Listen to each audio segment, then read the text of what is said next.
Ezekiel 38 verse 4. What does it say? All of them handling swords, Persia, Ethiopia and Libya with them, all of them handling shield and helmet. Now I'm going to spend a bit of time on Persia. I haven't time to look at the others tonight. Where's Persia? Well, it's the area of Iran, Iraq, Afghanistan and Pakistan. Well, that's the empire there of ancient Persia. Have a look where the influence of Iran is now. There it is. It's now sweeping in and having a big influence in Afghanistan. It's starting to have an influence in Pakistan. Pakistan says we will not oppose the moves taking place here in Yemen by Iran. Iran is moving into here where the ISIS are, and America is asking them to do it. Part of the deal they're signing at the moment is that Iran should take control of those regions. And they're permitting it. Crazy. Look what the papers, the Times of Israel said, Iran wants to revive the Persian Empire, and it's trying to do that. How's it going to do it? Well, it's been developing these. Look at the missiles they've got. Take this one here, can do that sort of range. This one, this sort of range. This one here can get anywhere in the world. It goes into orbit. It's what they call an ICBM.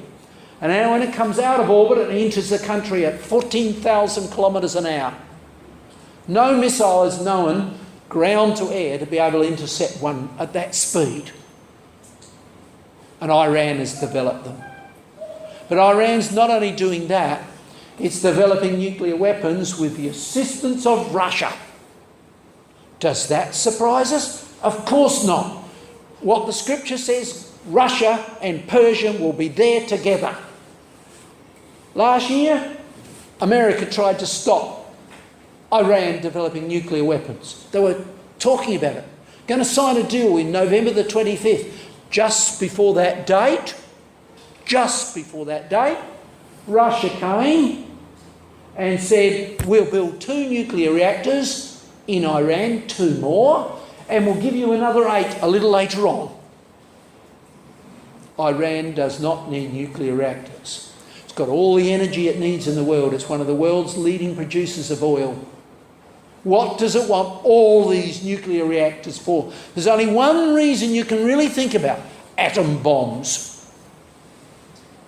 And then, Israel troubled by planned Russian missile site. Look at the date, a few days ago. Israel is now looking at, very worried at these things, because they know the first person to attack or first country to attack would be them.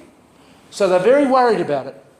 And Russia gave them ground-to-air missiles, the very best Russia can provide. Isn't that what the Bible said?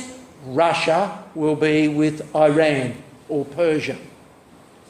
And so, now he's been over talking to the Iranians and saying, please stop building atom bombs.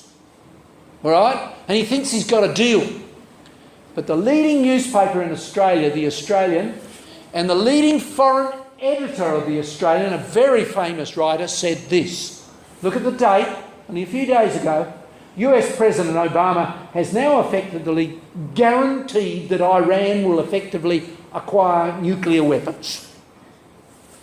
In what will be a black day for the hopes of peace and stability for anyone in the world.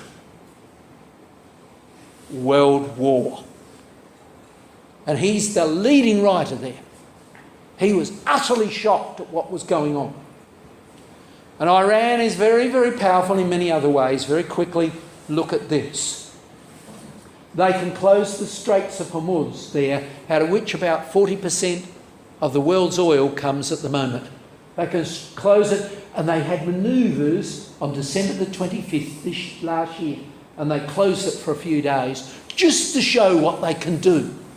They can cripple the world's economy, close down all the petrol stations and so forth worldwide. And so we can see the situation going on there. Well, will Iran or the ISIS power destroy Israel? The Iranian military leader says the destruction of Israel is not negotiable. We're not going to talk with America about not destroying Israel.